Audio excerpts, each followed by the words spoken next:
You're listening to the Hazard Ground Podcast, with service members from across the military sharing their stories of combat and survival. And now, here's your host, Mark Zinno.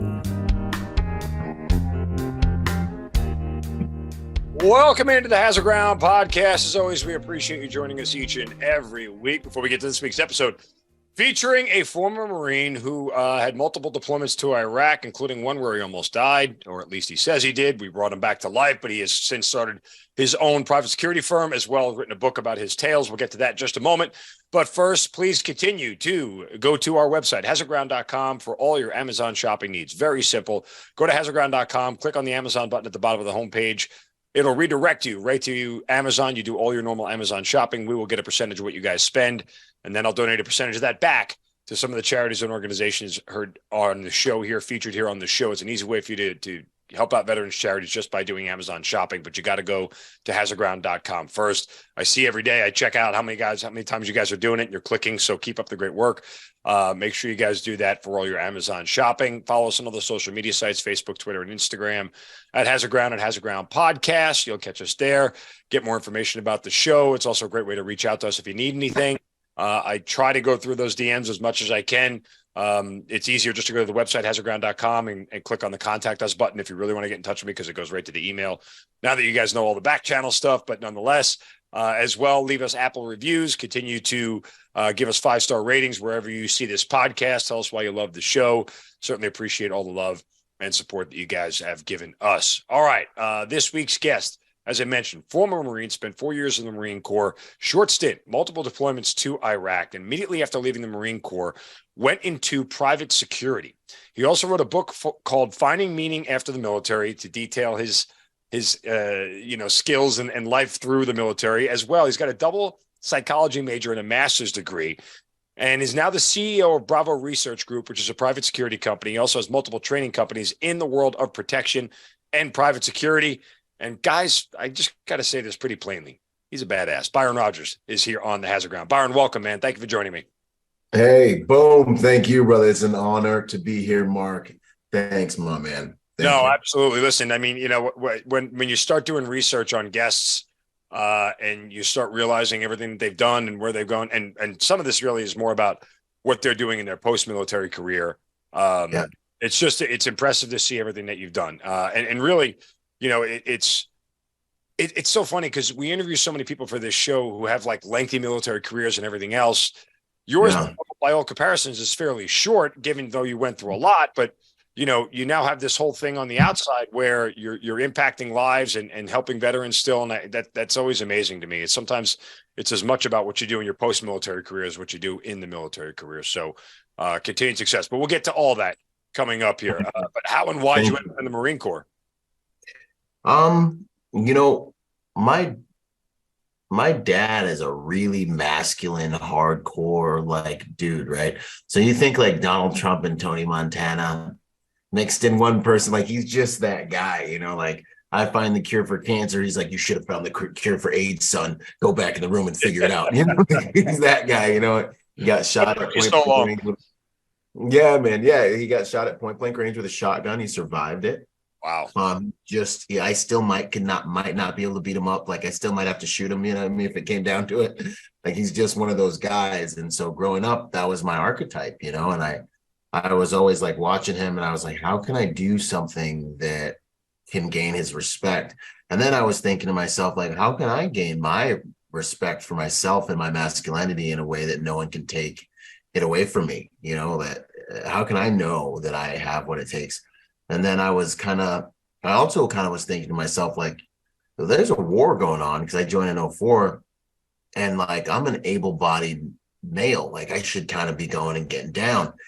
And then ultimately, man, I grew up, in a Christian family, but I always knew I was a warrior. So I always was like asking God, like, how can I be a positive force? I know I have this in me, I have this engine. I'm like, how does this work? Like, how can you be a positive force for that? And he's always been faithful to show me the mission and how we can serve people at the highest levels as being that. And so, man, I was like, you know what? I'm going to join the Marine Corps. I'm going to go to war. And that's how we ended up in there, man. And it was everything that I hoped it would be and more, you know. So your father had no military experience in your family anywhere. No, he had the largest security company in the Bahamas, and he started the first task force in the Bahamas. So there's some tactical stuff in my, kind of world. But I knew that would kind of be the trump card, which would be like, hey, you know what? I'm gonna go to actual war. And Were you born in the Bahamas? Is that where you're from originally? yeah, that's where I was originally born. And then my parents split up and I got custody. They started to share custody. So I was going from the Bahamas to Washington State. And, I didn't realize that like dark green Marines couldn't swim till I got to my unit. And we got, the boys are like, yeah, we're going to see Rodgers drown today. I'm like, no, you're not. I'm like, what are you talking about? I swear I probably swim better than you. They're like, yeah, right, man. And I'm like, what are you talking? They're like, dude, dark green Marines don't swim. I'm like, yeah, they do. We get in the tank, bro. All the other black guys in the whole platoon, they're dying. And I'm like, looking at these guys. I'm like, guys, you're like, this is dishonoring. Like, you're killing me. So, maybe they swim now, but that's when I learned that like swimming is like a superpower for some of us black guys. I don't know. Yeah, well, God bless them. Sometimes, listen, I can say this as an Italian. Sometimes the worst stereotypes sometimes are incredibly true to a certain extent, and it makes you chuckle. Sure. So, that is funny. But so you did have no problem swimming, obviously, because. Yeah. You grew up on an island, for crying out loud, so there was water everywhere. But yeah, we were fishing every day, man. It was cool. Let me ask you in retrospect real quick. Yeah. When you look back on it, doing this to sort of live up to some sort of, and correct me if I'm wrong, feels like sort of, nebulous standard that your father wanted you to have to be a man. When you look back on your experience in the Marine Corps, and obviously combat does some of that for you, but did it do what you wanted it to do? Absolutely. Because what ended up happening was, I had to learn emotional intelligence, and I had to learn discipline, and I had to learn how to suffer well and out-suffer the enemy and suffer better than guys and suffer so good that I can inspire and encourage my guys. And it built a level of internal personal competence and confidence, right? Confidence comes from relationship with yourself. And so I really strived hard, and I talk about this in the book, to never forget where I come from and what I've been through, and to leverage that for strength. So on my worst day, I can be like, dude, I'm not cold and wet, bro. No one's trying to shoot at me. There's food everywhere. I got to try not to be fat. I'm not like wondering if these adult men, because I was like 19, like if these adult men are going to come up this hill and murder, and me and my buddies are going to have to fight for our lives in any minute now, I don't have to worry about IEDs, and then ultimately, and as this was challenged as I grew, in marriage counseling sessions and in relationships, and as I grew, having my masculinity challenged, well, a real man would, and all these different things, I got to sit there and be like, I proved to myself that I respect myself as a man based on the things that I've been able to do in this life and survive in this life. And you weren't there when I did it, nor could you survive them. And so you can't take from me what you weren't there with me to gain. And that actually has fueled me quite a bit through life and kind of fortified my understanding of my personal identity. And that was one of the things, is like, I want to solve my masculinity for myself. I don't want to go through life wondering, if I have what, you know what I mean? I want you to make that a t-shirt.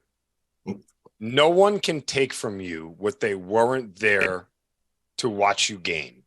Right? Watch you earn. Yeah, to watch you earn. Right. That's what I mean. Sorry. No one can take from you from what they weren't there to watch you earn. That is very well said. I've never heard that before. I want a t-shirt now. Yeah. Like, thanks for your opinion. You weren't there. I'll learn from you. I'll listen. But you can't it's one of those things like, hey, two things can be true at the same time. What you're saying can be true, but guess what? My truth is still this, and you have no bearing on that because you weren't there. Yeah. I think that's great. Let me ask you one more question about your dad here before we go forward. Was there a moment that he ever, let down his guard with you and put his hand on your shoulder and said, Byron, I'm proud of you. You did everything I thought you were doing more. And did you ever have that chance to have that moment with him? I think, when he saw me graduate from boot camp, he was pretty like, I mean, Oh, I'm in the boot camp, but like when I had to cut, I was playing 6A football in Gig Harbor. We had one of the top weightlifting programs. So I had to cut to like, I was 225 in high school. I had to cut to 211 to get into MEPS, and then I had to cut to 206 once I got to boot camp. And then I cut to like one. And then I got out of boot camp at 175 pounds. I hadn't been 175 pounds since like eighth, ninth grade. Okay. So when he saw me and he saw the discipline in my body, and he was like, like this little guy's a Marine now. There was a moment there where he was like, I'm proud of you. And I was like, wow, that's pretty cool. But that moment kind of came back. There's a little bit of that, when I got blown up and I saw his face and I was apologizing to him and I was in that other dimension or whatever, that moment when, he kind of dangled me off the balcony of a hotel room when I told him I was going to the Marine Corps. And I was like, I relaxed, and he's like, why are you so relaxed? And I was like, well, because either you're going to drop me off the balcony or I'm going to the Marine Corps. And he said, just don't die. And when I came back, that moment came back to haunt me when I was, having my out of body experience. And then when I came back, he was really happy too. Semper Fi. We'll get there on that whole experience. Yeah. It just sounds crazy even saying it sometimes. No, I get. I mean, yeah. I was just having this conversation earlier today with somebody who was in the military and got out just prior to 9/11. And they missed sort of the big game, so to speak, and they have this whole idea of, hey, I should have been there. I wanted to be. I'm like, yeah, I get it. I get you. But let me tell you something. Like, you're not missing much. Like it's a little separated experience. Like it's great. If you got to do it, great. But if you missed it, don't lose too much. You don't want to be there. Yeah, so, exactly. The out of body experiences, the getting blown up and everything. Well, it makes for a great story. It's not always. There's another side of that, which we talk a lot about on the show. But there's another side of that does more damage than good. But anyway, so and my story isn't that special. Like all the guys in my platoon got blown the frick up. We all got blown up. Yeah, I mean, like, I just happen to talk about it and build brands and write books and stuff. You graduate boot camp, and this is in 2004, right? Mm-hmm. Okay. Where are you going? And what's your assignment? And how quickly do you end up in Iraq? Yeah, man. Graduate boot camp. Get to 3-1 Lima Company Weapons Platoon. Funny stories about that. What's the funny story? So, dude, we get to our unit, and we're little boots. We walk up with our sea bags. We hit the elevator. We walk with our sea bags. We asked the senior Marine that we see hanging around, like, hey, do you know how to get to 3-1 Lima Company barracks? He's like, yeah, man. He's like, just go in the elevator, go all the way up to the 3rd floor. And you'll see him out there. So we're going, of course, we hop in the elevator, and, the elevator's ascending. We're about to meet our platoon, weapons platoon. I was in 0351. And sure enough, you start hearing all the like rap music, country music, rock music, porn, like just all the stuff's happening. Pizza, like you start smelling pizza, beer. We're going up. And it's just, and like dudes running around being beastie. I mean, it's the Marine Corps. It's like, they're crazy. It's crazy, right? And then you get up there and ding, and it just goes silent, because the only people that get in the elevator are staff NCOs. So you got to be a made man to be in the elevator, right? So boom, everything gets silent. Everyone leans out. You look down the catwalk, and I just see all these like heads. And then we walk out with our little seat bags, and we're like, Lance Corporal Rodgers reporting for that. And boom, man, the whole platoon just descends on us. My buddy Emerson, who I got into, who I arrived with, I think I saw him at like 1:30 later on that night while I was like doing push-ups in somebody's room. He was like running through the room. He had to catch the senior Marine. And man. So we got probably worked for a good 24 hours after. Like instantly. Yeah. And my guys had just got back from Fallujah. Like they just got back from Fallujah. So they're still like homicidal and stuff. But they were some of the best guys to learn from before going back and doing Hadith and all that stuff. So yeah. Are you less trusting of instructions now? Yeah, man. I mean, it was good. It was good. You do learn a lot. I mean, you go and you find some grid squares, you spend a day, the BFA for the 9 mil, you go to find that. And then you realize the game, Right. Absolutely. Okay, so you get there to 3-1. What you're an infantryman, obviously, but what's your job here, and how quickly do you end up getting to Iraq? Yeah, man. I think we did if they had just got back, it felt like 6 months. It was probably a good year we had back just to do a full train up. Right. And I was an 0351 anti-tank assaultman, so SMAWs and C4 and demo. And I just remember, seeing that there was the way that they trained you in boot camp and at SOI, and then there's the way that these guys survived Fallujah. And it was literally like training day. And that's why one of my products is called Training Day, because it's literally like, yeah, I know what they taught you, but this is how you don't die when we go back over there. And I saw my buddies die.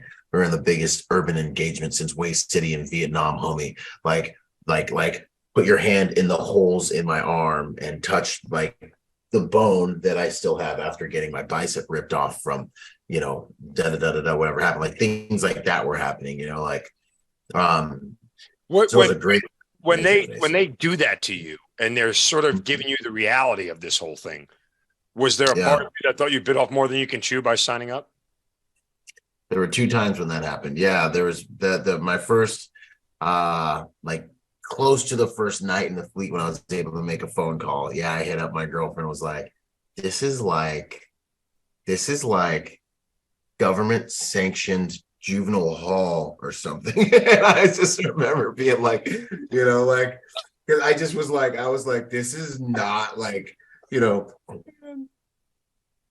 is like Uncle Sam's Misguided Children, Lord of the Flies. Never like it is in the brochure, man. Never like it is. Yeah, and I was like, whoa, what's going on? Actually, so cool. Yeah, it was right after they took us in the rain room, and this dude's like showing us just the bone he has left because he got his arm pretty much blown off, and he had us all grab the bone, and I'm just like, dude, this is. And then they're showing you all the all the moto videos and stuff, and then so yeah, that was one moment, and then the second moment was my first night riding into combat. And I'm a long answer guy, so you just let me know if you want me to pause or go. Tell your story, bro. Go ahead. We're on the Haditha Dam at like 3 or 4 a.m. We get down probably like 2:30, 3 a.m. And we're painting skeletons on our faces and getting our face paint and everything going. And I remember we push out into the middle of the desert, and it's just that eerie feeling of, all right, here we go. We're about to really do this for real. And this is my first night, getting outside the wire. And I remember we're staring at the city in the distance, and we're driving towards, Haditha. And we stop off and we meet up with the Iraqi army dudes. And I just remember being fascinated by how like weird and different they were, like Mr. When Tuscan, like asking where you're from, sort of picture of Madame, like what's picture of your wife and all this. Yep. Yeah, and you're like, let me see pictures of my wife, man. Don't get crazy. But you're like just you're being cool, and I remember kind of being really fascinated by that, and I'm staring at the city that we're getting ready to invade, and then all of a sudden, the lights just completely drop. The whole, the all the lights to the city shut off, and I didn't know that was going to happen. I was a boot, so I was like, "Wow, all the lights just went off to the city." I'm like, "Wow," and my senior Marines have like, "Of course, recon just cut the power, like idiot, right?" And so we're rolling in, and a Bradley goes flying past us, and it seemed like the army guys wanted to get to the city first, or they didn't coordinate something. But that Bradley had an ID. They drove right into a minefield. And they were off in the distance enough to where it didn't really impact our path, and other units started trying to get to them. And I just remember seeing my first mushroom cloud, kaboom. And I remember watching, all that fall. And then I remember listening to rounds cooking off, and, you feel like you're seeing and hearing dudes, things, just the chaos. And I remember at that moment, I was like, this doesn't look real. And then that voice in my head was like, you don't know what real is yet, son. And then we pushed up, shot off some APOBs, which is like 100 grenades on a string. For those listening don't know, boom, on a string with a rocket. Those landed, kaboom, blew a big trench. Tanks went in, thunder runs, whoa, green smoke. And they cue the Led Zeppelin. PSYOP starts playing hair rock man music. And we get in there and we run in behind the tanks, man. And, you know, I almost shot someone on accident because I was like shook, but I thank God I didn't. And then we get to a house, we go firm, and then PSYOPs takes over, and you get to listen to women scream and babies cry and evil laughter while the mosque kicks on. And, you know, they do their Kill the Infidel shout out night, and you're listening to little popcorn, like gunfights in the distance and dogs. And my Corporal Praxis, Thomas Praxis, comes up to me and he's like, how you doing, Rodgers? And I'm like, I'm good. He's like, straight up freaking Twilight Zone, isn't it? And I was like, yeah, it is. And that was my first night in it. In the morning, I found 2 155s and almost killed myself, blew myself up, but thank God I didn't.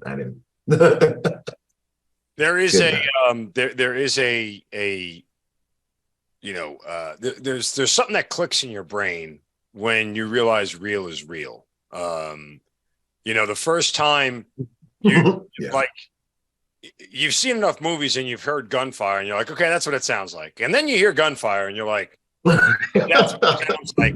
But that's what it really sounds.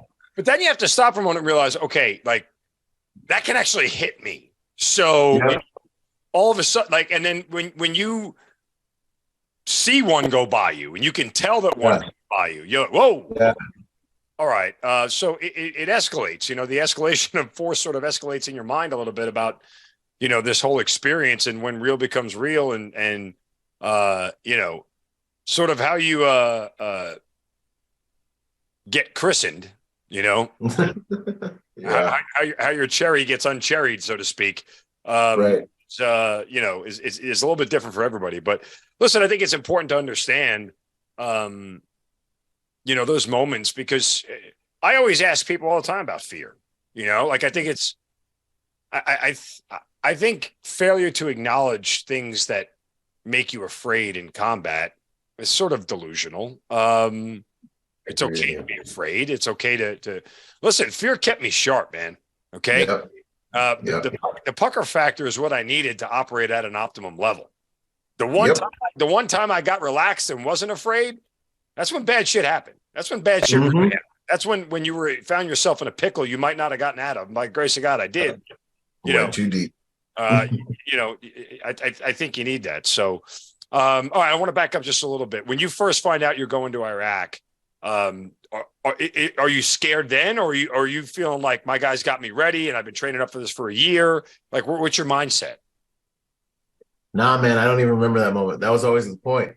That was literally the point. I was like, yo, there's a war going on. You know, and I was like, walked into my cafeteria in high school and was like, yo, I want to play Call of Duty in real life. You know, like zero thought. Like I went back on base and I was driving around a little while ago and I was looking at these like 19-year-olds and I was like, did they take advantage of us? Like, am I sure I knew? You know, I was like, God, I mean, you can take an 18-year-old, you can do a lot of things with an 18-year-old. But yeah, man, I walked right into my cafeteria, walked right up to the Army recruiter. I said, and, you know, take it for what it's worth. You know, I know everyone's going to be, you know, this will start a fight in the comments, but I looked at him and I was like, I want to join the hardest enlisted branch I can. I want it to suck. I want it to be a challenge every single day. I want people to look at me and know I did something hard that not a lot of people can do. And he was an Army Reserve in his defense. And he just looked at me and he goes, looks to the left, looks to the right. He's like, you should probably just join the Marine Corps. And I was like, Roger that. Thank you, sir. Thank you. And I walked over there and was like, take my soul. Like basically was how it went down. Right. Nope. Hey, baby. When you get to Iraq, do you know exactly what your mission is? Like, what did they tell you about what your job was? Okay, I'll see you when you come back, baby. Love you. Sorry. She knows how to open the door now. Yeah. Daughter? Yeah, man. The best thing in the world, man. I'm jealous. I am only a boy dad, no girls. So Hey, I mean, yeah, she's pretty awesome. I wanted to have all boys, but I ain't never loved nothing like I love that thing. But well, then again, it's easy phase, man, side because note, you know, how old is she again? she's like 3, so this is the good part. Yeah. Side note, like I mean, that was part of my motivation for always wanting a girls. Like I saw all my guy friends who had girls. I mean, it must be awesome for somebody to think you are king of the world for about 15 years.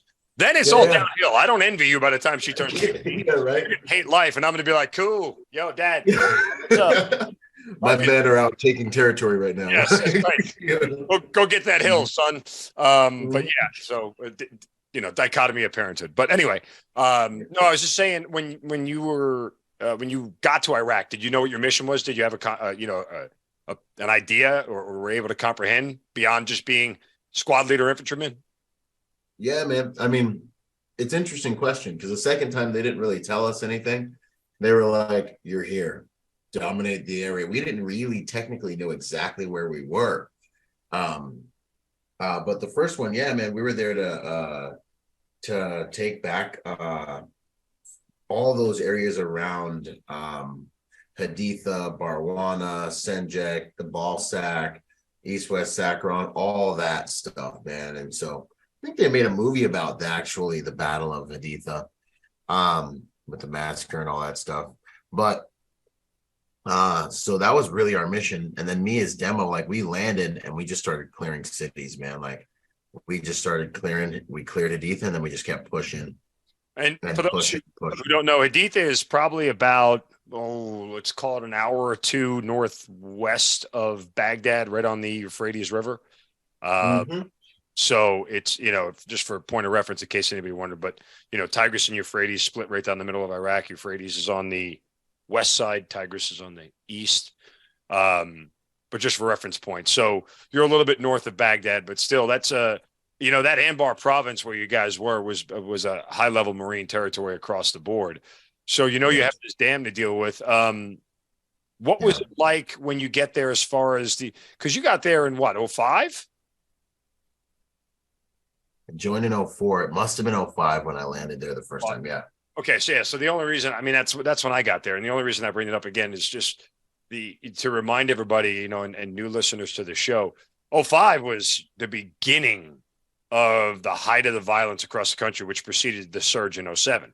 05 and 06 were the most violent times in Iraq, which is why the surge happened, because the level of IEDs and violence across the board, like Arab on Arab violence too. The Samara Mosque gets blown up, and there's a whole bunch of things going on. So you were there for an operational tempo that was pretty darn high. No, thank you. Yeah, man. We did that. We pushed into Haditha, and like I said, the very first day I almost blew myself up. And it was an interesting generational thing too that took place, because my dudes that had just been through Fallujah, Corporal Praxidus again. He's like, I know this guy's Muj, find me something. And I'm like, and I'm, the innocence, right? So I'm like, I don't know, Corporal. I think you're just mad about Fallujah and you're just being mean to these nice people. I can't believe what I was thinking. And then, I'm, kind of like looking around, and, I get quiet and I start to really like pay attention to my surroundings. And, I see a bunch of water drums that collect water, but one's empty. And, I end up stumbling across a bunch of like expended shells where they're shooting at Marines the night before from the dude's rooftop. I go move that water jug, and there's these two, there's disturbed sand underneath. So then I'm like, So I'm like digging, and I'm like, where's this disturbed sand? I'm digging and digging and digging. And sure enough, I hit something solid. And then, being a big bad Marine, I gotta see what it is. And I'm getting up underneath here and I'm pulling this thing out. I'm just yanking, and it's heavy. And I remember pulling this thing out like with all my strength, like out of the ground, and I'm carrying it. And I walk into the middle of the courtroom, and I'm like we're in a courtyard, right?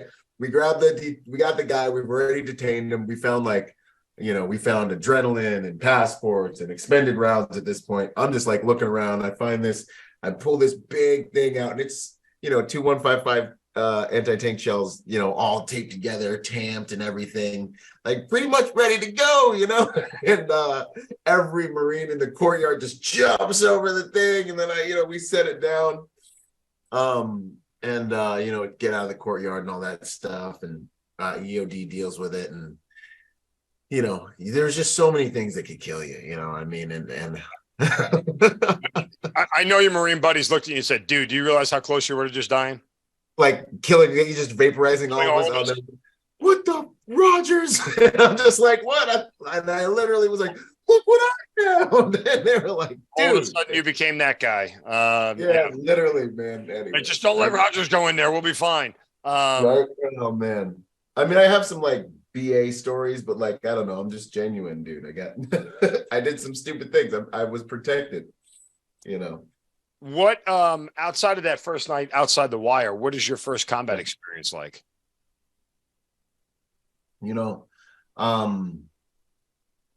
That first deployment, all we really did was get blown up.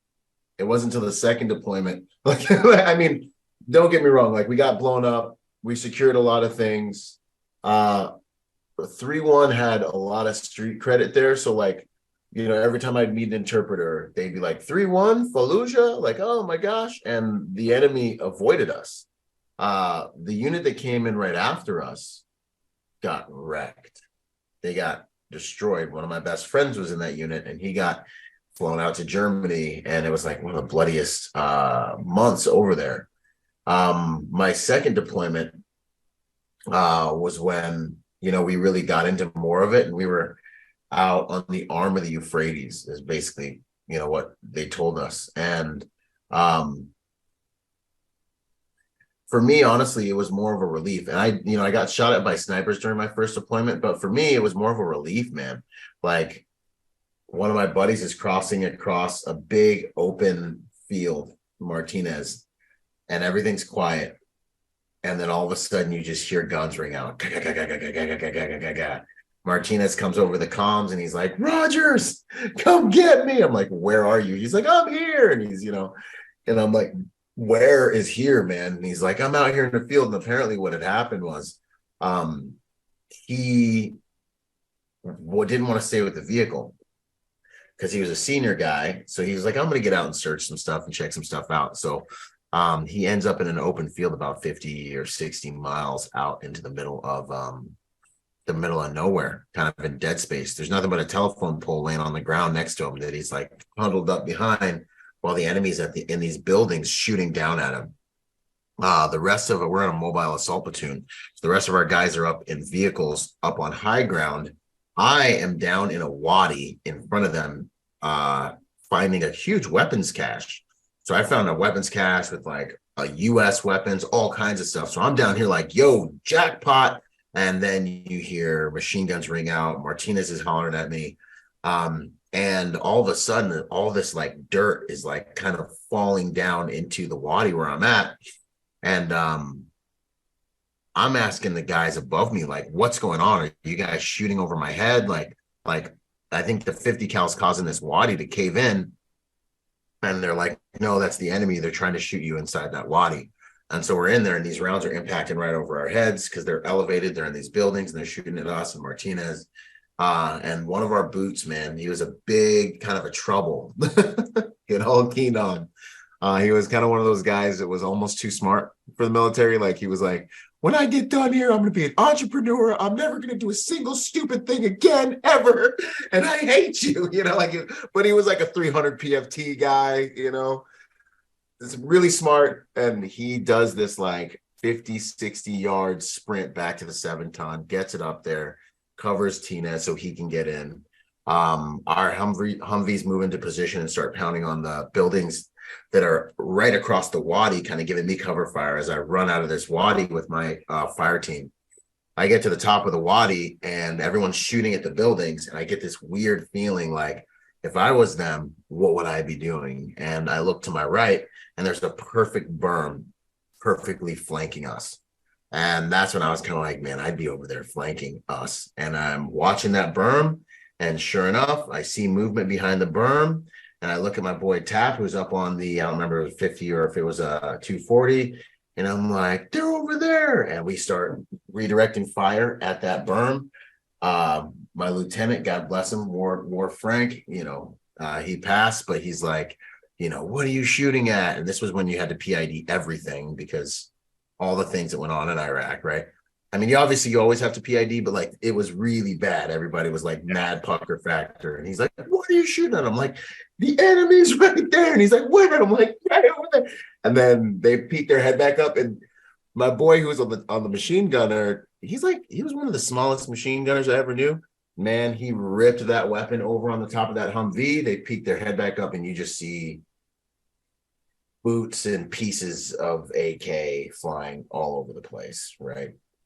And then Lieutenant Frank pulled us out of there because we were at the very edge of our AO. And then because we found that cache, that weapons cache, we actually pushed more into that area, which turned out to be a very hot area. And we ended up going into Pegasus Bridge, this operation that was like probably our worst operation of the deployment. It was like our Black Hawk Down kind of. But yeah, that was my first time. And it was honestly, man, I was charged up. I was a little relieved when the round started. Once it cracked off, because I knew I wasn't going to get blown up. And then I was kind of like, I was scared as I was running out of that wadi and rounds were cracking over my head. I was just like, dude, I don't want to get caught by a stray round like that. But I did, my Oakleys fell off my face and I stepped on them. I had the thumps, you know what I'm saying? I had the thumps and I did stop, grab my Oakleys, put them in my drop pouch and keep running. Oh man. But anyways, yeah, it was a baptism by fire. And then we almost got into a fight when we got back because we had a staff NCO who was just a horrible Garrisite that was like, I want to report on every single one of your rounds. I need a paragraph on every single direction you fire for every single round. He wanted us to write out a written report for him. And we just, we weren't going to do that. So yeah, man, and then also we were upset because we were young. We wanted to keep fighting. And Lieutenant Frank, for all we know, could have saved our lives by being like, hey, we need to get back. We need to get out of here. We're out here by ourselves. We don't know what's out here. We are by ourselves. So he pulled us back. So really we spent most of the time, like, I thought I was going to Valhalla today. And Lieutenant Frank wants us to go back home. Like we were just 19-year-old, Wise war. asses. Yeah, literally.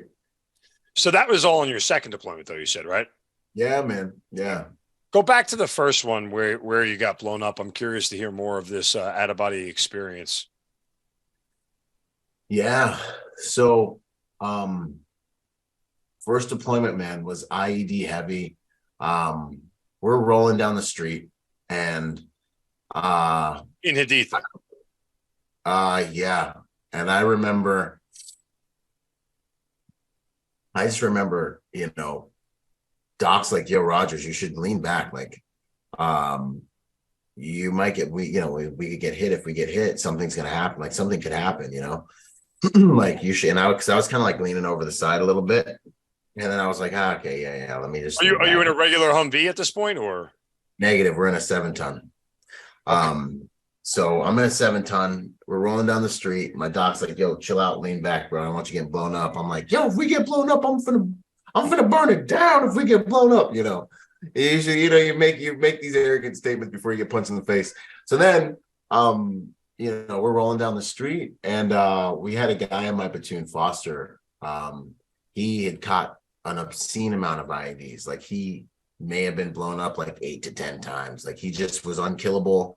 I watched him get launched 250 yards in the air, something like that. Like watched him just kaboosh. I got out of a truck, sprinted over to the vehicle, and then he landed. Like he's just that guy. So he has a sixth sense for IEDs. He's a sixth sense for. Yeah, that's not a guy you want to hang around with a lot. Yeah, exactly. Like, but he just knows when it's about to go down. So he's like, Silverback, I'm gonna stop and take a look around, dude. I got a bad feeling. I'm like, Roger that, bro. You do whatever you got to do, man. And he's my driver, of course, right? And right as he rolls to a stop, I'm in a black room. Like all of a sudden, I am just in another experience, man. And You didn't hear it, you didn't see it, you had no recollection of any of it. Nope. Now when I think back, there's like this faint memory of remembering, like I feel like I can feel like pressure going through my body, and I feel like I remember kind of like feeling like I'm being crushed, and my buddy who was sitting across from me, Hebert, he said his last memory was me being folded in half on the roof like this, with my feet up by my face, going like this, like with a surprise look on my face, my feet up by my head, because I was folded in half on the roof of the 7-ton, and I was, I just got blown up. I can remember that, but for me, I was just like upset in Iraq, sweaty, smelly, pissed off, and then I was just like, and in this like room or space or area where I was totally at peace, dude. Like I was totally chilling. Like if you think of that John Travolta meme where, he's just kind of like looking around, like that's kind of how I was. I was just kind of like bebopping, like, oh man, this is cool. Like I'm good. And then I started being like, where am I? And then I started to I realized I just knew I could call up my thoughts. And I was like, what was my last thought? And I saw it like a green cursor, bro, like MS-DOS computer, old school. I just saw my words come up. Why is the water cooler trying to come up your ass? Like that was come up my ass. That was my last thought. Sorry to cuss. That's what I was thinking. And I remember being like, why is the water cooler? This is weird. And then I was like, oh, I was sitting on a water cooler. And then I was like, oh, I was in Iraq. And then I was like, oh, I was on patrol in Iraq. And right about there, it was like someone just hammered me in the solar plexus, like an explosion of the deepest sorrow I had ever experienced in my entire life. A sorrow that I remember and I live to never experience again. Just exploded from the center of my being as I realized, oh my gosh, I died. I'm a pile of guts on the floor in Iraq. And right about at this time, my consciousness kind of like went there. Like I remember seeing Wellerman. I remember seeing like the side of his face, but I couldn't look at my body necessarily. Like some people talk about like looking at their body and being in the room. Like I just remember looking at him, and then I remember experiencing the deepest sorrow, and then seeing my family. Like I remember trying to say goodbye to them and apologize. And I was like, mom, I'm so sorry I died in Iraq. And I saw my girlfriend was washing dishes, and I was like, I'm so sorry. I died in Iraq. I'm a pile of guts on the floor. I can't believe this happened. And I remember being so upset about two things. Like one, I was just the finality of it, and the fact that I hadn't lived my life and I was so young. I felt like I just wasn't conscious. Like I made this decision to come here and all this stuff happened. And like, I was like a kind of funny, kind of fit, like nothing, like there was no purpose to my life. Like nothing mattered. And I remember that was like crushing my soul. And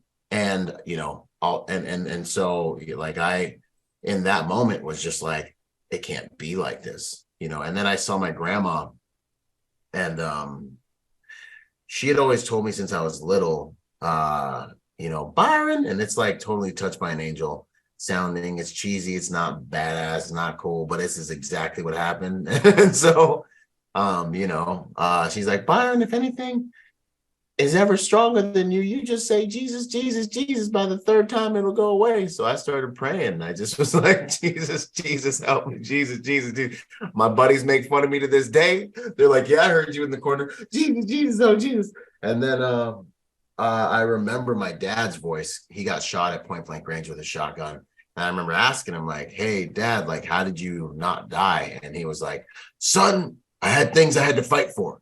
I had things I had to bleed for. He's like, people die when they give up. And there wasn't no way I was going to give up. And he's like, and I remember I would get sleepy, and then I would fight my way back. He's like, and I'd come back fighting. And he just was like, people die when they give up. Then I saw my dad, and I was so upset because of what I told you. He dangled me out the balcony, and I told him I was going to the Marine Corps, and he said, just don't die. And I said, I'll do my best. Pray for me. And I came back. And now here I am. I'm like, I failed, and I remember him saying people die when they give up. It's like a Rocky movie, I'm having flashbacks. but that's what happens, and that's what has happened when I come close to death. But I all of a sudden I end up back in my body. Oh, and I said a prayer too, and I remember telling God, like, I may never be everything that you call me to be. I may never be good enough, but I promise you, and I said this as like, I promise you I will go so hard in the paint if I get another chance. I said, I promise you I will go ham. I said hard in the paint, and I said ham. It's just genuine humanity, It's just based on my vernacular and my maturity. And I was like, I promise you. And that's what I do. I go hard every morning. I go to war when I wake up.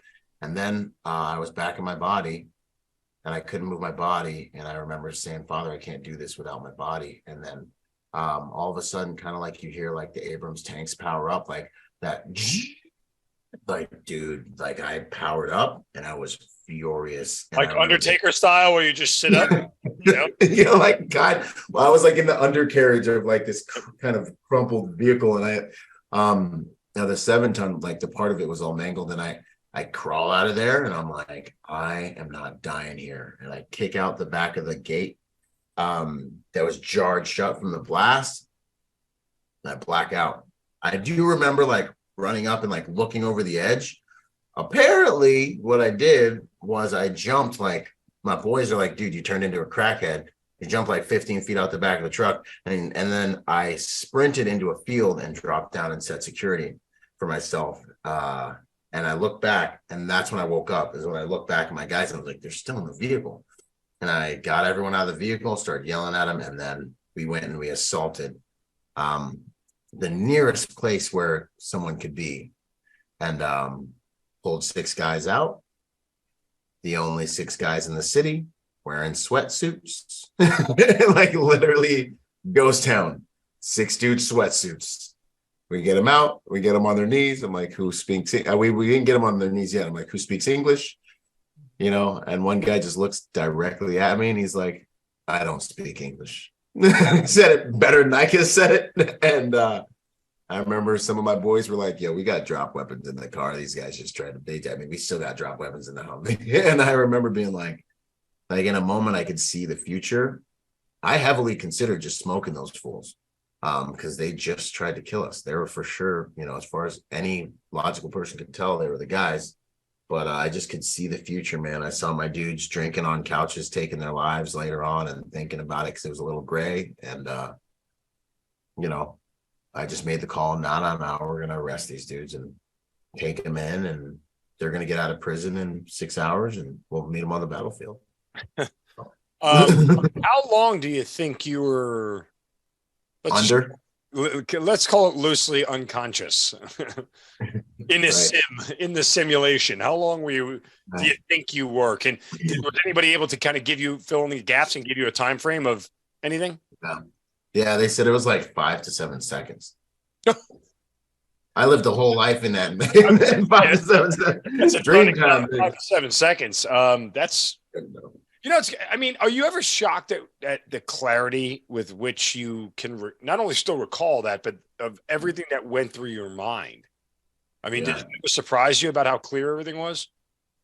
It surprises. Well, like the clarity is just still there. The story when I tell it is like almost unbelievable, right? It's like, geez, like, man, that really happened. And still to this day, sometimes it's like, what does that mean?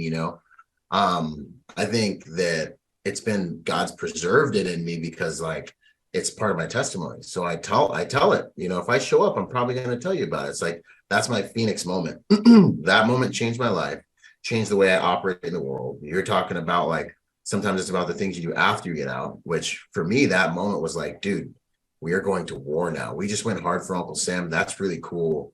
Now in your civilian life, for the people you want to serve, for the people you're connected to, your family, the God you serve, all that, you go to war to do amazing things to serve the world now.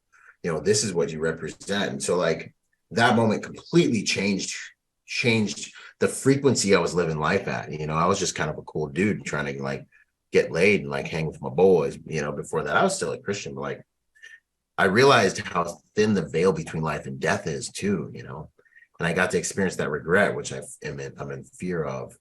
And so, yeah, man, a lot of interesting things came out of that. It was a gift. I mean, I sometimes I don't like, asking all these deep questions, kind of going out of order chronologically, but No, I love it. I'm curious because when I hear you speak, like, obviously it's passion and it's emotion and it's great. Do you ever get tired of going to war every day? Because it feels like, you know, at some point in time, the fighter eventually wants to put down the sword. They want to put down the Yeah. weapon. Like, when Yeah. does I mean, and maybe it's just a metaphor for you. Maybe I'm reading into it too much, but I don't sense that in talking to you, that you don't attack anything without the ruthlessness of man can provide. So, uh, are you Love it. are you ever tired of still going to war? That's a Like, very good question, mentally, man. can you disengage? Yeah. No, absolutely. Psychological, like uh not durability, but versatility is huge. This is where your I master's degree in psychology comes in here. We're digging. right, right. No, but I mean, so in terms of my life's purpose, there's a true north that I'm always aiming for. Sure. Everything builds into that, right? So like at war, I rest, I eat, but there's like my purpose adds boundaries and gravity, and achieving that purpose honorably. So I like don't want to lose my family while I go after that purpose and become what I need to become to serve these people. I need to make sure that I rest so that I'm optimized. I need to make sure my health is on point so I'm optimized. And so I go to war, but I think if you look at it in a really holistic perspective, when we were at war, these are the things we had to do, but there was a mission, you know what I mean? So I think what I mean is like, not like I'm out there fighting every day, but I am trying to push that flag and take territory every single day. I wake up early because, I did that for Uncle Sam, but I have such a mission that adds gravity and draw to my life. But, every single day, 5 to 7, I spend time with my family. I spend time with my daughter. I spend time with my wife. That is like their portal. Unless something's burning down or I got to go evacuate a client or something, I am present with them. And then after that is more wife time, but from about 4 a.m. until up into there. And then sometimes after the backside of that, I am freaking hammering. I am abusing myself, my mind, and everything to get down that battlefield. And I think for me, there is balance in that. And then my PTSD was very, very much having to do with the disparity of intensity between combat and nerf reality in the civilian world. PC, nerf, like a Lamborghini and it forced to drive in a school zone, just dying inside. And so I got into drugs and everything, did a lot of things really, really fast and hard because I was seeking more dopamine in life. Now I find a lot of that dopamine from fitness, training, and execution of life's purpose. So I think that's kind of my therapeutic kind of path too. Yeah, I mean, I again, not having any psychological degrees, just experience, I guess. But Sounds cool. I mean, the anxiety, it feels like it's anxiety. I'm just like doing a mental check-in on you right now. That because, like you said, that level of intensity matters, right? Mm-hmm. And when your body is reacting to that level of intensity and anxiety. I know when my body is doing it, like in the civilian world, when something is getting me to that level, I can feel it. It's a biophysical reaction I can feel that goes on inside me. And I have to do this sort of mental pause to remind myself, you're not in combat, dude. Like, no one's dying here. Chill the F out. Yeah. What are you getting so spun up about? Take a breath, say a prayer, Push. There's peace in somewhere in this whole thing. Just find it and go sit there for minutes. So I'm just, hearing you talk about it. Yeah. I mean, it's great for what you do in your line of work and everything else, but is there an off switch, or at least is there a standby switch and maybe that comes from 5 to 7 every day, right? Maybe you can. No, that's the thing is, for me, my life's purpose is just, it's like finding another love, man. It gives me a lot of fulfillment. man, like when I'm standing in front of a field of 250, 300 people that are there to learn the art of protection, and it's like a family kind of vibe, and everyone's just like being a professional student. Like that's a mission to drive towards. Like when I got dudes didn't know how they were going to feed their family. They go through my courses and they're like, dude, now I'm making six figures. I'm in the executive protection industry. I'm going to, I'm taking my client to Europe next month. Like, thank you. Like, or we could afford Christmas presents on Christmas for the first time. I can't even, man. So like serving my tribe is like a love, and so it flows out of me really organically. But you're correct. There's balance required or you will die. You will burn out. You'll just die tired. And so for me, my balance and maintenance is I try to rest if I'm home, if I'm not international on Sunday. I'm constantly feeding my mind, like I'm listening to audiobooks. That is cathartic for me. Mm-hmm. 2 hours a day I spend with my family minimum.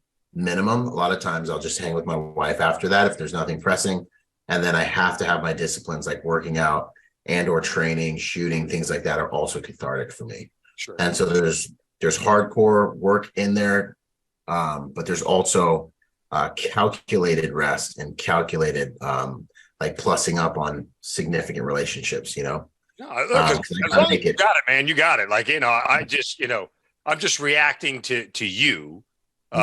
And wanting to sort of play devil's advocate, I appreciate it, man. Not that I think you didn't have the answer or anything, but just some of the conversations on the show end up, leading to more revelations than we had ever intended. We just wanted to tell your story. Next thing we're having deeper conversations than ever intended. But like I said, I think as long as you've got a grasp of it, then I trust judgment on this. Clearly, your line of work is all about judgment. I do want to. And my dad was a workaholic. So like I didn't have a relationship. Like I'd go visit him for the Bahamas and I'd be at summer camp by myself the whole time. So I do have that like nightmarish, like I don't want to be like that guy part of him that I'm also managing. That I think is keeping me, because I could have honestly really easily became him because I can be so fixated on that task load. But I know better because I've seen what it can do, No, right. That's fair. God bless him. Backing up a little bit. So you have this IED experience and everything. Did it change the way you were in combat in general after that? I mean, did it alter your mindset? Did you want to be harder? Did you want to go more? Did you want to just get the hell out of there? Like, what are you thinking? That's a really good question, man. So this is something I've leveraged to gain power from in life, and actually that it evolved really recently for me, but I just had to accept the fact that I just can die at any moment. Like I literally remember after the first IED I was in, I got a call home and like I got to chill for a little bit. And then we were leaving the wire again that evening. And I remember sitting there and I was like, y'all ninjas, like, we're just going to go back out there? Like, all you guys, like, everyone's fine. Like, people do this. Like, I remember sitting in the back of the 7-ton and I just remember being like, really? Like, we're just going to do this again? Is anyone else feeling anything I'm feeling right now? Does anyone else think this is a really bad idea that only ends for all of it? We got blown up this morning. And I was like, that's when I started smoking. I don't smoke anymore. That's long gone. But I just remember looking at my boy Luciano being like, give me a cigarette. I don't know what it does. Listen, but I'm going to smoke a cigarette right now. I felt it like by month 8, 9 on my first deployment. Even my interpreter, I'm like, just give me a cigarette. I just feel like I need to do something, that it just, And I smoked for like 3 weeks, 4 weeks. I might have bought like 2 packs. I'm like, this is disgusting. I can't do this shit. But I just felt like I needed to have, I never drank coffee. I started drinking coffee. I was smoking cigarettes. I was also burning about 20-hour days for the better. When our operation tempo got really, really, I was burning it at both ends pretty hard for about a month plus. And so that's when the coffee and cigarettes came into my world. Don't do either one anymore. I still drink the hell out of coffee because I have kids. Now it's a necessity. You gotta keep up. Anyway, so Yeah, I mean, the idea of going back into combat, we talked to a lot of guys on from Black Hawk Down, and they've echoed that sentiment. You can get any man to go into combat once, but getting them to return is a different question because they know the dangers of it. It's almost like little children, they don't understand fear because, they have no problem running and jumping onto something because they don't understand fear and physics and gravity. You only know the chances of you getting hurt because guess what? You've fallen, you've jumped, you've landed weird. You're like, okay, I'm not going to do this again. So you have that sort of childish, lack of experience about combat. Then you have to go back. Yeah. It's okay. Well, go ahead. And there's something else too on that. I do remember after the first deployment, we got into our little scuffles and things like that, and we definitely caught IEDs. I do remember after the first deployment, I remember being on ship for my second deployment. And I remember being like, okay, I'm ready. I understand what's going to happen. Like, I understand, like, there's chance in this. I've surrendered to the reality that I can die. I've prioritized myself. Like, I need to be the best leader I can be for my guys. And I've done this before and I need to be strong. I remember and it was like right after we shoved off that very next morning. And I remember like coming to peace with it and being like, all right, I'm ready. Like, I can do this. Like Hurt Locker at the very end. Like, it was that feeling like, all right, we're finna do this. And then what I didn't tell you was that was the day I found out that my girlfriend cheated on me the first deployment. She told me about 6 hours before I got on the boat for my second deployment, because I just caught her. I just looked at her and was like, what happened last time I was gone? I know something happened. And she was just like, and I was like, you're caught. And I was like, just tell me. So she ends up being like, bleh. And then I end up being like, okay, cool. Well, I got to go on a deployment now. So I'm just going to think about this over here. and I'm on the back of the ship, at freaking Parade Rest, watching her disappear into the shoreline, as we fade off and get taken away to war again. And I remember right as I felt solid, like, all right, let's do this. This is who we are. Boom, that exploded. And that was honestly the most painful thing I've ever been through in my entire life. I didn't really cry. I let out this like I woke up. I thought it was a nightmare. I was like, I had the worst nightmare in the world. Wait, when you say that exploded, you meant your feelings about with your ex and everything? Okay. Yeah, man. I woke up and I was like, I feel awesome. I'm ready to go to war again. And then I was like, man, but I had this nightmare last night. And then I realized it wasn't a nightmare. And then I just remember like, it felt like a piece of my heart died. And I kind of like whimpered. I was just kind of like, and then I remember being like, well, I can't like get busted up and like cry. And then I went silent for like 3 days. But then my boys were like, look, dude, we're going to send you to psych if you don't talk to us about whatever. And I was just like, I'm good, man. I'm good. And everyone was like, dude, you got to talk to somebody. And I was like, I'll talk to one person. And I pulled my buddy and talked to him, and I made it through it and became stronger and dealt with that whole thing when I got back and all that. And no one ended up in Deer Park, so it's fine. And but that was probably the most painful thing for me, actually. And I saw dudes, suicide, crazy things happen over that. Yeah. I didn't get a Dear John letter. It was more like a Dear John quick phone call as I was about to get on the plane and leave. She got you right before you got on the plane and left you. Yeah, leave, man. That's the worst. Yeah.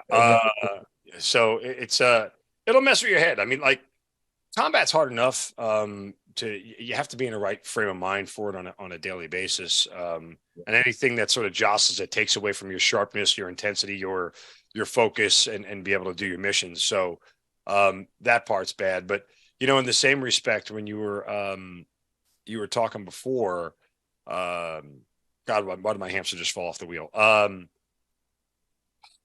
That usually never happens to me. I wanted to add to what you were talking about before in reference to, I can't remember. It'll come to me. Yeah, it'll come back when your mind relaxes. It'll come to me in a moment. But combat is something that when you do it every day, this is where I was going to go. When you talk about, when you do it every day, you want to be as sharp as you can. I felt like, my mortality, I was less comfortable with it on my second deployment than my first, because my second deployment, it was the drawdown of Iraq. Kinetic operations were coming to a cease. They were coming to a halt. I wasn't going outside the wire every single day or 4 or 5 times a week like I was in my first one. So even though I felt mortality, like I felt like, okay, today's the day I'm going to die on my first deployment, it was one of those things where it's like, I'm ready, I'm prepared. I'm not going to be caught off guard by it. The second one, I was very nervous just because I didn't do it enough. I didn't get outside the wire enough to know what the lay of the land looked like. So when you have to go back and do it again and again, by the time that feeling sort of numbs itself away, right? You get anesthetized to the idea of, yeah, we're going to get back in this vehicle. We're going to roll down the same road again, and we're just going to go see the same people trying to blow us up one more time. Yeah, yep, 100%. And that. Go ahead. No, that adaptation takes place over there, and I think, just a slightly different vein is, I think my PTSD was that becoming a maladaptation, a maladaptive quality when I came back here and was like, what do we even do? Like what? Like this is it? This is it? Like forever? And mind you, I'm in executive protection. We hit 60 countries that first year, man. I'm on private jets going all over the world. And I still was like, I need something, and yeah, man. So that's it was interesting. And now I actually channel a lot of that intensity. And that's part of what I use to fuel me as I try to outperform myself of yesterday. I ain't, but like, that's just how I feel comfortable with that lifestyle, Right. When you get back from your second deployment, did you know you were done with the Marine Corps? Yes. How? I would say pretty shortly after I got done. Well, a few things. I think so. On my first deployment, I got to do some things with Stay Platoon. Was that first or second after that happened? He got blown up. No, that was yeah. So I got to do some things with Stay Platoon. I actually joined the Marine Corps because I wanted to be a Marine Corps sniper. I wanted to be a hog, man. And so when I got to do some stuff with them in Iraq, they were like, dude, Roger, you're totally cool. We want you to roll with come try out. Like you're good. Like just come hit the indoc and we'll pull your file. And I had a staff NCO who was the nemesis of my life, who literally pulls me back out and is like, Rogers can't go. Mind you, he got blown up 2 weeks in country because he didn't listen to one of his corporals who had been to Iraq before. He thought he knew everything. Anyways, and he literally got himself blown up within an hour of telling a lower ranking guy that knew to shut up. He's like, shut up, I'm a gunner sergeant, United States Marine Corps. Instant karma. God bless him. So that guy misses the whole deployment. We land. I'm getting ready to Stay calls me up to S5 or whatever. They're like, hey, get your stuff, pack up. We're gonna go run the indoc. And he doesn't allow me to go, achieve my dreams and goals. So for me, I was kind of like, I'm kind of already kind of halfway out of this outfit. Like, I don't know. And then a lot of the Mothers of America kind of rules started coming down. Like, you can't cuss in front of new Marines. And we were like, what? Like, I gotta go to war with these men. I gotta know they're men, before we get over there. You can't do tobacco products in front of your Marines. And it's not that we need to do tobacco. It's just the principle. You know what I mean? Right.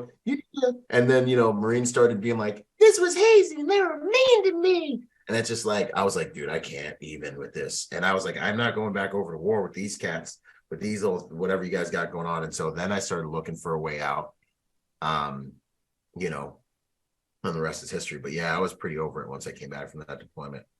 Once I realized I joined the Marine Corps partially too, because I have 5 sisters.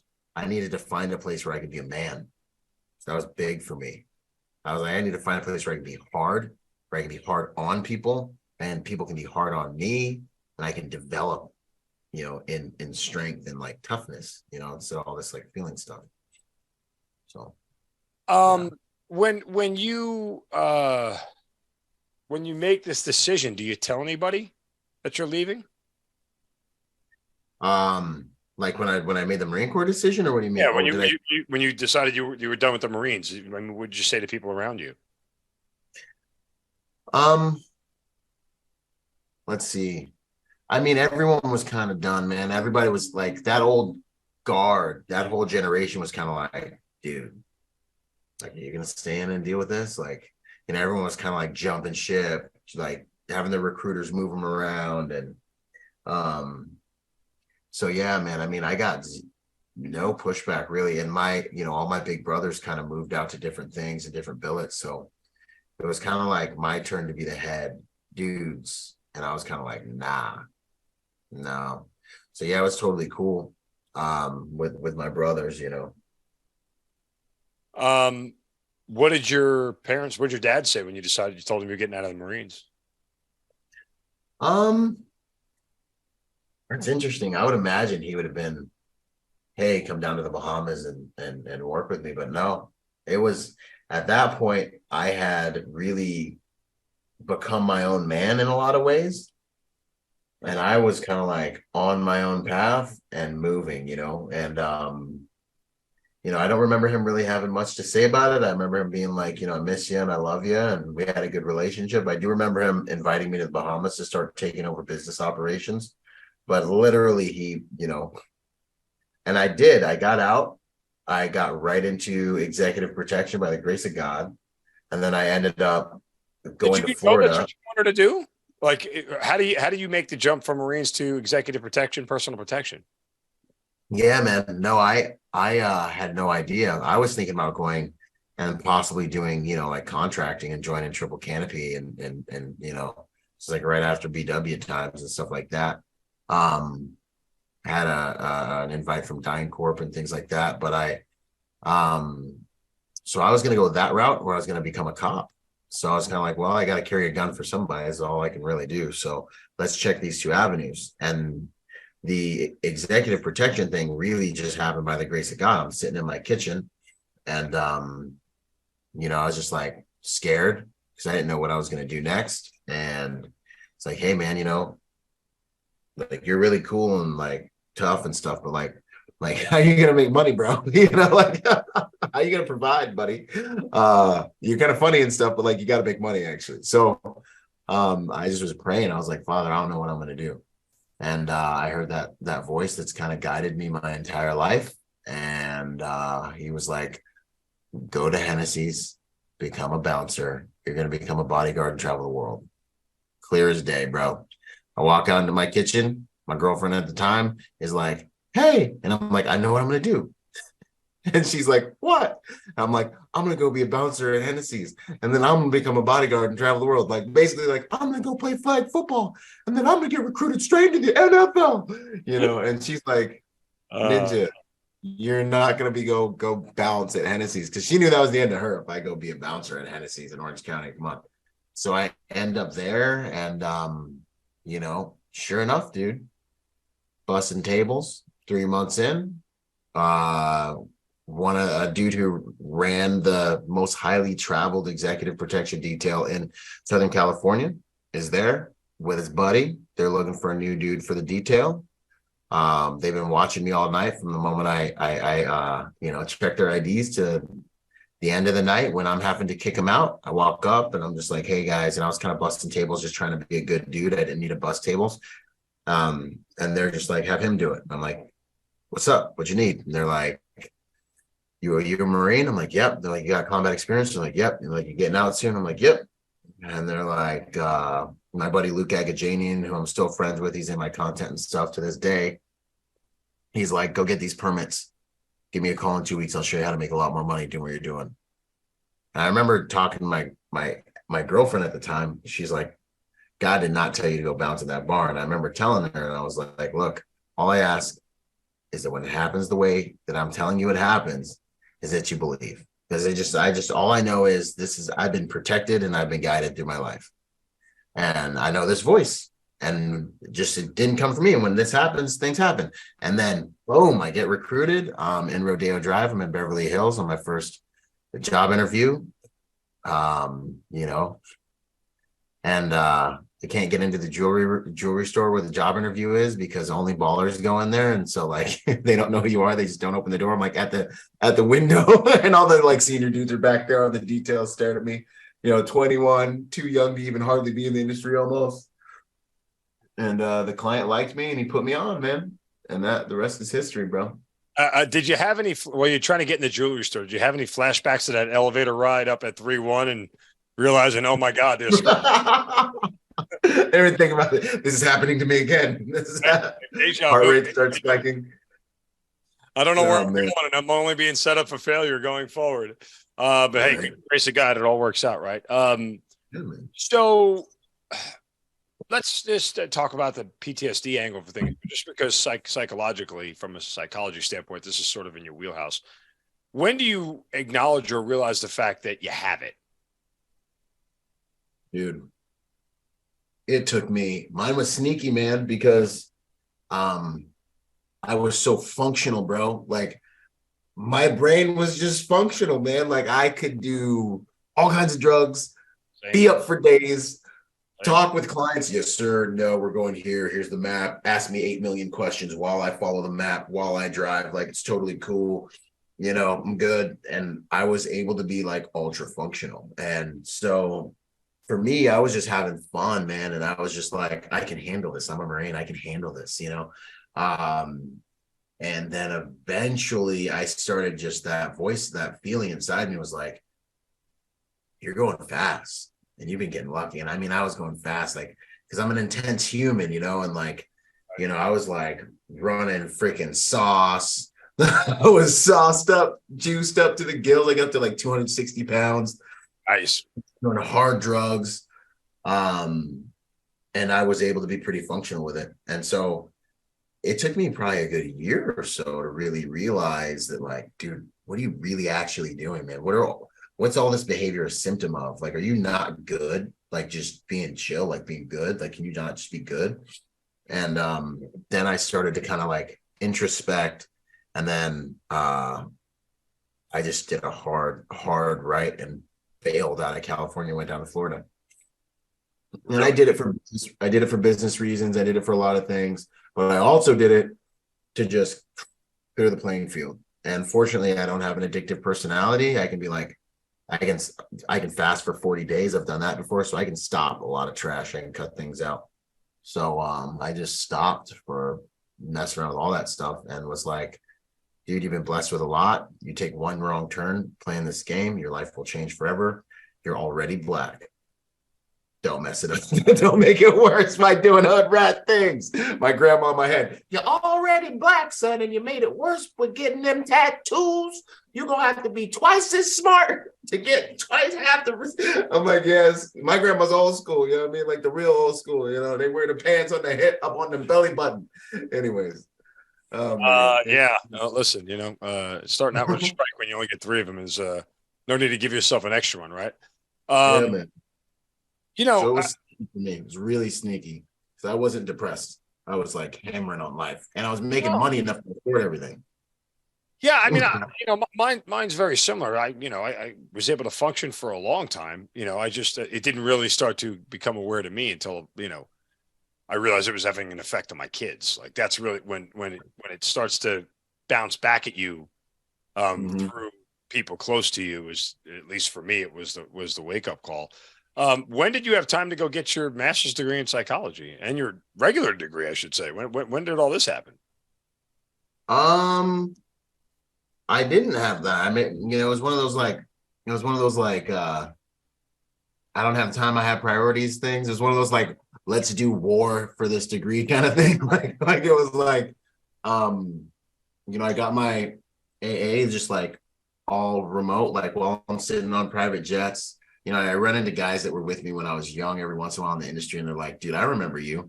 You're that dude who would like, whenever we got downtime on the detail, you'd like break off and like be doing college courses and stuff. Like you'd be in the hotel room like, yeah, man, cool. And I mostly, like, I just was all about facing fear. And I had like a dyslexic thing and was never good at academia. Like I'm not a schoolboy, I'm an entrepreneur. I'm probably baseline like a B- C, student really actually, but I can organize teams. I can lead a team. I am good at strategy. I can market. So I'm not a specialist, and so I kind of went back to school because I was scared of it. It was like, well, you've been to war now. What's the last thing that you're kind of like intimidated by? And I was like, I hate school. I still don't read fast enough to read the scrolly thing at the bottom of movies sometimes. Like, so I was like, I got to face this. And I still spell badly. Like if you see my posts every once in a while, there'll be something spelled bad in there, but, I'm staying in the OODA loop, baby. We're just violence of action. We're hammering. But anyways, so yeah, man, I did a lot of it remote. And then once I got to a stable enough schedule, when I was doing domestic security contracting, working for 7 different companies and just taking jobs that were interesting to me, that's when I started to just kind of not go on the 1 or 2 nights a week that I had class. When does the book come about? It's called Finding Meaning After the Military. It's about your transition, obviously, but yeah. What made you start to write? If you just tell me sitting here about dyslexia, not many dyslexic people like to write books. Kind of goes against. Yeah, right. So tell me the genesis of it, why you wrote it, and what did you hope to accomplish? Yeah, man. So, dude, I'm just sitting in my living room one day and I'm hearing about all my buddies that are committing suicide still. And I'm like, yo, we lost more dudes to suicide than we did in Iraq. And then it just hits me, man, like a ton of bricks. I'm like, yo, we're still at war. This is war. This is war. We just don't recognize it, the type of war that it is. And then I'm kind of like, well, what can I do? I still see myself as that squad leader or that corporal, that like, how can I weigh in on and be a positive, warrior? Like, how can I, have a positive impact? And so, that's when it started, man. That's when I started writing that book. I went through the Tony Robbins Training Institute and a few other different things. I started to really get, and I was already kind of on my self-help journey, probably about 2011-ish, when I finally got it done. And I hammered that book out as my kind of thrust at trying to fight this battle. Did some life coaching for a while, worked with a lot of vets, and still kind of do, because, the guys come through my school, we do our careers together, and I mentor all of them. And we're getting GI Bill certified here soon, which I'm just so super stoked. Because I also think EP kind of saved my life, because it gave me an excuse to stay dangerous, an excuse to stay a lot of these things fit and stuff like that. It wasn't like I was just doing a job that was totally detached from combative arms and like had to be like, well, I was a Marine. It's like, no, I'm still here to protect you, So yeah, man, that book just talks about all the tools that I use to transition, get my life back on track, find my new fight. I think it's really important for, guys like us to find their new fight. A warrior without a fight or without a purpose, you're soulless. Life isn't worth living. You start to succumb to entertainment rather than purpose and value. And then you look at yourself, what you become when you live a life of entertainment over actual value, who you become biologically, physiologically, everything. And the atrophy of identity sets in, where you don't even know if you believe your stories. Your wife doesn't even want to hear your stories anymore. You're a different person now. And that atrophy of identity, of that kind of honorable person you used to be, kind of sets in. And I think that's around where dudes start tapping out and things just get really out of control. There's a long answer to that, but that's the short. No, but it's an accurate answer. It's so there's that. What do people say about the book now when they read it? Like, what's some of the feedback you get on it? Did it accomplish what you wanted it to? Yeah, man. It has. It's got a lot of really awesome reviews. A lot of people are like, this has changed my life. This set me back on track. It's amazing. I want to do a republish. There's a few little things in there that I want to kind of like change, not structurally, but just like what I'm doing now and like how I can serve people now is not necessarily in the book. But it's done great. And I keep getting calls, honestly, from publishers, to republish the book, which I'll do at some point, but, it's been able to climb. One of the coolest things, one of my buddies called me and was like, dude, I found your book in Barnes and Nobles just randomly by chance. And it changed my life, and it's helped me, man. So thank you. I'm just like, what the heck? Like amazing. It's mind-blowing experience, to say the least. Bravo Research Group. You're the CEO of it now. Now you're not the owner of this company, right? Or did you found this company or no? Yeah, man. Honestly, dude, just more than the grace of God. Yeah. Worked in the industry long enough until ran into a client that was like, hey, I want you to be my guy. Like, I just want you to be my guy. We're going to put you in business. We're going to, like, you can work as many clients as you want. So that's how we started. And then from there, man, sky's been the limit. We get to do a lot of things in a lot of different segments of the private security and executive protection industry. And then you have several different training companies, or multiple training companies, I should say, that you own. So kind of tell me what they are and specifically what they do, in case anybody is looking for, a place to learn this craft. Yeah. So Bravo Research Group is obviously the private security company. And, we take care of high net worth clients, put teams and strategies around, VIPs, their families, corporate structures, schools, and churches as well. We've been having a good time with that. Then the League of Executive Protection Specialists. This is my training school for executive protection specialists. So if you want to get into the industry and you want to get what I believe is some of the best training in the industry, we offer the highest level of driving training into immersive training into executive protection, where we run operations together, and hard skills intensives, where you'll get all the requisite skills. So that's been one of the pride of my life. Those guys network. We do our careers together. There's mentorship, all that. And then there's the Protector Nation, which is everyone facing. It's a social media platform for protectors, the only one I know of. We do annual events called Protector Symposiums. You have anywhere from 200 to 475 people that come to those events.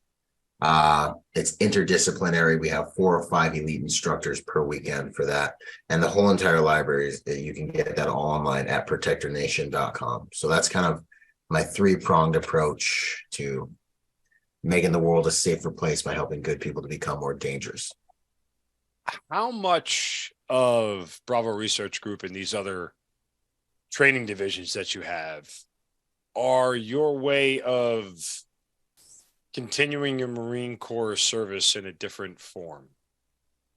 Yeah, man. I'd say, so part of I think my purpose in life is, as a protector, is to multiply protectors. And so I believe protectors are the white blood cells in the body of humanity. And so, like, the Marine Corps lent heavily to that level of competence and experience in what I can give, and testing and validation in some ways, and then getting into the private security part of things, really helped refine a lot, because I got to grow it at an accelerated rate, fortunately, by the grace of God, in this game. And so now, yeah, man, it totally is. It is totally like, who I was as a warrior, as a young man, shot through the Marine Corps with all these modifications, and now out into the world and finding ways to just multiply those capabilities in good people. That's my passion. So a lot of it is like continued therapy and, value from Marine Corps time, because like I said, I believe I'm a warrior. I was created for that. What does your old man say about Bravo Research Group and everything else? Yeah, man, he's proud of me. He's proud of me. He's proud of it. We tried to work together for a while. It didn't quite work. Maybe I wasn't mature enough to just do, Tony Montana. But now we maybe could pull some. I don't know. He's my dad. I love him. But yeah, he's really proud of everything that I've done, man. It's a great feeling, honestly. Yes, sir. When you kind of look at the path that you've taken, from the Marines, and again, being a guy who wanted to live up to his father's ideals of what manhood looks like, or being a man. You know, you see the arc of where you are. When you look back on it, is there a certain point where you kind of feel like, you know, you leveled up a little bit and then you leveled up again? I mean, like, or do you know that when you reach this point of, I don't want to say, do you know when you became a man, because that sounds stupid, but I guess what I'm saying here is that, you know, all these things seem to feed into one another, right? Like, but yet in a way that, again, that they all level up, from the Marine Corps to private security to starting your own company. Now you have multiple companies within it. You write a book in between, you know, like, was there a point where you realized, okay, I've got this? Yeah. Like, to your question, I believe masculinity is like what you said was perfect. It's not a destination. It's a journey. Like, if I choose to be a coward today, like, I don't go execute on Protector Symposium 6.0 because I'm scared, and I stop taking risks, and I stop showing up and giving my best and be willing to die over what I believe in. Then, like, dude, you're not going to Valhalla no more, bro. You just ruined it. You were once upon a time guy. And I stopped going to the gym. I stopped doing the disciplines, you know, and I stopped being brave enough to, like, lovingly correct my kids. Like, nah, bro, you're done. You're like, masculinity is a definitely a journey. I love what you said. But you know, it's really interesting, man, because, like, even here and now, after doing what I've done and creating what I've created, I know who I am by the grace of God, and no one's taken that away from me. And as we've achieved these things, like the first Protector Symposium was petrifying, right? And then, you know, even starting a podcast in my space at the risk of losing my career, because, you know, executive protection is something people don't talk about. It's like kind of a gray man industry. They're like, dude, you're going to make a podcast, no one's going to work with you ever again. You know, I think now, after doing this and living this life after, you know, for, you know, 5 or 6, 7 years in some cases, now it's really starting to be like, wow, I think I've really created something. And after hearing the students come back and be like, dude, there's tremendous value here, you changed my life. That's now I'm starting to really be like, wow, we've done something tremendous. You know, the concept of leave no man behind on the battlefield is easy to understand. It's also, you know, one of those things where we're all on the same team. We're all fighting for the same thing. I take care of you. You take care of me. I'm your battle buddy. There's a personal vested interest and something that in your heart you believe is correct. In the personal security world, that's just a client who's paying you to do a service. Is there any similarity or differences between leaving no man behind and leaving no client behind, so to speak? Yeah, man. So you have mercenaries and you have protectors, right? Right. Now, it's really difficult to know which a guy is or even what you are. But it's like going to war, you know. You think you're going to be a gangster, then it happens. And some of the guys, you know, you don't know who's who in the zoo until things happen, right? But I try to tie what I do to who I am, not to my client. So and this is the culture that I have in my company too. You know, like, if we've been hired to do this, if Byron Rodgers is going to protect, because that's who he is, that's what he's been training for. That's who I identify as. I'm a protector. I've been hired. I'm going to protect this client. Now, unless they do something morally absolutely that ruins it, you know, and there are those things, then that client's going to make it home, you know, over my dead body. And that's the way that I have to be. That's what I teach my guys. Because we try to take it from being a business transaction to being honor centric, right? And then that honor bleeds into everything that they do. You know, otherwise you're gonna have a conversation. It's like, I don't get paid enough to pull all the, you know, green jelly beans out and fill this bowl, bro. You start having all these conversations with yourself, you know, but I'm gonna do a good job because my last name's attached to it, because Byron Rodgers does a good job, and that's who I am as a person, right? And so that's kind of how we face that. And there's a lot of this industry where, yeah, man, like, I don't know if they're paying us enough for this, you know. There's a lot, and it's human nature. It just depends on what type of person the person is. You can't almost even get mad at them if that's the type of person they are. But the client needs to also know who they're dealing with as well. If you only had to choose one to do for your life, be a Marine or a private security? Oh, I mean, executive protection, man. I'd be doing this if I could only choose one. I have more power, like I can put teams on people, like I can do more good things. Private security, like I can do security for NGOs. We can help out with we can do all kinds of things, like private security has got its hands in everything, and we just don't have as much red tapes. We're just civilians protecting civilians, man. I come up with the SOPs. Now I take on all the liability as well. So, but Leader versus a follower, boss versus the subordinate kind of deal, right? yeah. It's always good to be your own boss. I don't know what that feels like. Probably never will.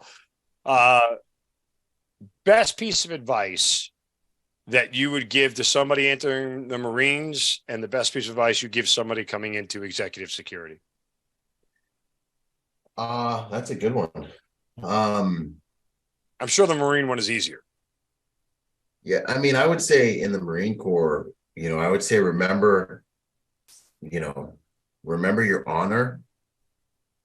Be honorable, be honorable and never forget that it's about your brother, like it's about the guys next to you. But I don't know if I got to tell you that. First and foremost, if you're honorable, it'll take care of all of this. Your guys will be able to depend on you.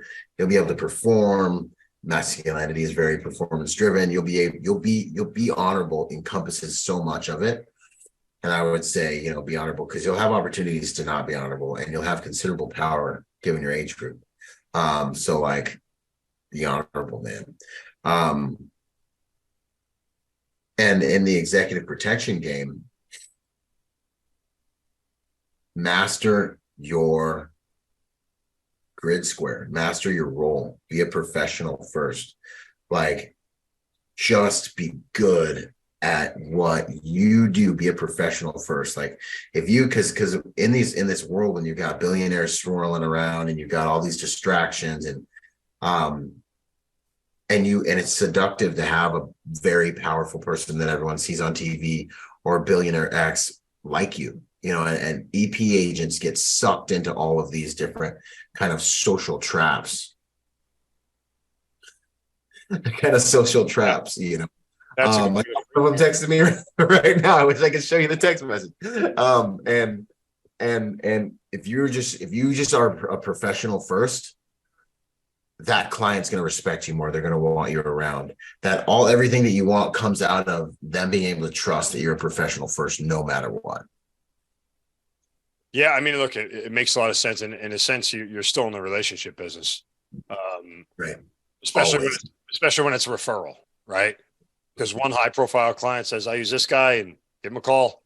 His team will take care of you, kind of deal. It means the world. So you're still in the relationship business, much like whether the military wants to acknowledge it. It should be more of a relationship business than anything else. But different conversation for a different day, especially in today's day and time. It needs to be a relationship business. But different leaders can choose to lead different ways. Not all of them are right. Not all of them are wrong. But there's an argument for it, to say the least. BravoResearchGroup.com is the place you go. Just if that they can get to your training there and everything else, and take the classes and all the other stuff. Yeah, well, my primary website, ByronRodgersMotivation.com, will have everything you're looking for. Got it. Yeah, security stuff, BravoResearchGroup.com. You can find me there too.